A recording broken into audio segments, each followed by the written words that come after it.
खबर भोपाल से आ रही है, जहां निजी विश्वविद्यालयों को सुविधा देने के निर्देश जारी कर दिए गए हैं। बता दें कि अब निजी विश्वविद्यालय को सुविधा देने की तैयारी जोरों पर है। उद्योग की तरह सुविधा देने की तैयारी में सरकार है। बता दें कि 100 करोड़ की यूनिवर्सिटी पर 40 करोड़ की सब्सिडी दी जाएगी। कैबिनेट में प्रस्ताव लाने की भी तैयारी हो रही है। बिजली के साथ पानी बिल पर भी रियायत होगी और भवन, भूमि, मशीनरी के खर्च 25% की सब्सिडी दी जाएगी। बड़ी खबर भोपाल से, निजी विश्वविद्यालयों को सुविधा देने की तैयारी। उद्योग की तरह सुविधा देने की तैयारी में सरकार है। 100 करोड़ की यूनिवर्सिटी पर 40 करोड़ की सब्सिडी दी जाएगी। कैबिनेट में प्रस्ताव लाने की भी तैयारी हो रही है। बिजली के साथ पानी बिल पर भी रियायत होगी। भवन, भूमि, मशीनरी के खर्च पर भी 25% की सब्सिडी दी जाएगी।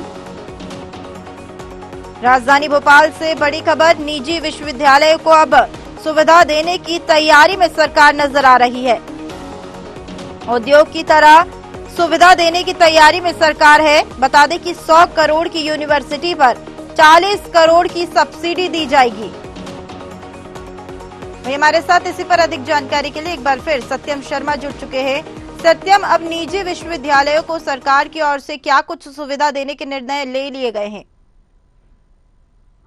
देखिए दिव्या, उच्च शिक्षा को प्राथमिकता और बढ़ावा देने के लिए लगातार प्रयास मध्य प्रदेश सरकार कर रही है। उच्च शिक्षा मंत्री इंदर सिंह परमार ने जो प्रस्ताव रखा था कि 100 करोड़ की लागत से निजी विश्वविद्यालय बनाए जाएं। जो शहरी क्षेत्र है, छोटे शहरी क्षेत्र जैसे रीवा, मुरैना, ग्वालियर जो क्षेत्र है, यहाँ भी निजी विश्वविद्यालय होना चाहिए। हालांकि देखिए अभी तक क्या है कि इंदौर, भोपाल में ज्यादा निजी विश्वविद्यालय है। अगर टोटल विश्वविद्यालयों की बात की जाए, यूनिवर्सिटीज की बात की जाए, तो 68 टोटल यूनिवर्सिटीज है, जिनमें से 41 जो यूनिवर्सिटीज हैं वो कहीं ना कहीं प्राइवेट है, और इसके साथ ही जो लगभग 19 यूनिवर्सिटीज है वो सरकारी है। तो ऐसे में निजी विश्वविद्यालयों की संख्या बढ़ाने की कवायद की जा रही है। उच्च शिक्षा मंत्री इंदर सिंह परमार ने बैठक बुलाई थी। बैठक में सीएस से भी इस प्रस्ताव को लेकर बैठक हुई है। प्रमुख सचिव वीणा राणा से भी इसको लेकर बैठक हुई है, और तमाम विभागों की सीएस, चाहे वित्त विभाग का सीएस, चाहे राजस्व विभाग के, ऊर्जा विभाग के, और जो अन्य MSSME जो होता है, स्मॉल स्केल जो उद्योगी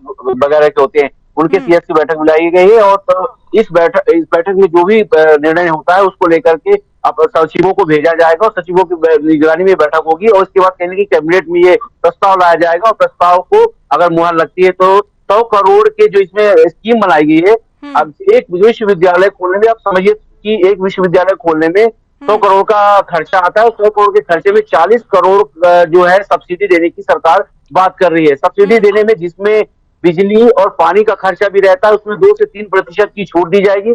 इसके साथ साथ 25% की छूट जो है, जो निजी विश्वविद्यालय हैं उनके मशीनरी, कॉलेज बनाने में, और जो अन्य तरह के कॉलेज बनाने से पहले उपयोग किए जाते हैं, उन पर भी छूट दी जाएगी। तो कुल मिलाकर 25% की छूट जाएगी। 10% जो है अनुदान दिया जाएगा, जो भी 7 साल तक चलेगा, और उसको लेकर भी छूट देने की बात की गई। तो एक खाका तैयार किया जा रहा है कि किस तरह से निजी विश्वविद्यालय को अगर खोला जाता है तो 40% की छूट दी जाएगी। आपको बता दें कि जानकारी के अनुसार 10 नए निजी विश्वविद्यालय खोले जाएंगे, जो रीवा, मुरैना, ग्वालियर, जो अन्य शहर होते हैं, छोटे सतना, जो अन्य शहर होते हैं जहाँ निजी विश्वविद्यालय कम है या नहीं है, क्योंकि बड़ी संख्या में लोग ट्रांसफर होकर, छात्र जो है वो ट्रांसफर होकर भोपाल और इंदौर आते हैं। इस तरह से भोपाल और इंदौर में बड़ी संख्या में छात्र शामिल होते हैं, और यहाँ का देखिए सिनेरियो भी बिगड़ रहा है। इस तरह अगर निजी विश्वविद्यालय शहरों में खोल दिए जाएंगे तो कहीं ना कहीं वो वहीं रहकर अपने गंतव्य स्थान पर रहकर छात्र पढ़ सकेंगे, ज्यादा खर्चा भी नहीं आएगा। तो निजी विश्वविद्यालयों के लिए 40 करोड़ रुपए की सब्सिडी देने की बात कही। इसके साथ ही अन्य चीजों को लेकर भी 25% की सब्सिडी अन्य चीजों में दी जाएगी, और 10 नए विश्वविद्यालय अभी फिलहाल खोलने की बात कही गई है। चलिए ठीक है, तमाम जानकारी साझा करने के लिए शुक्रिया।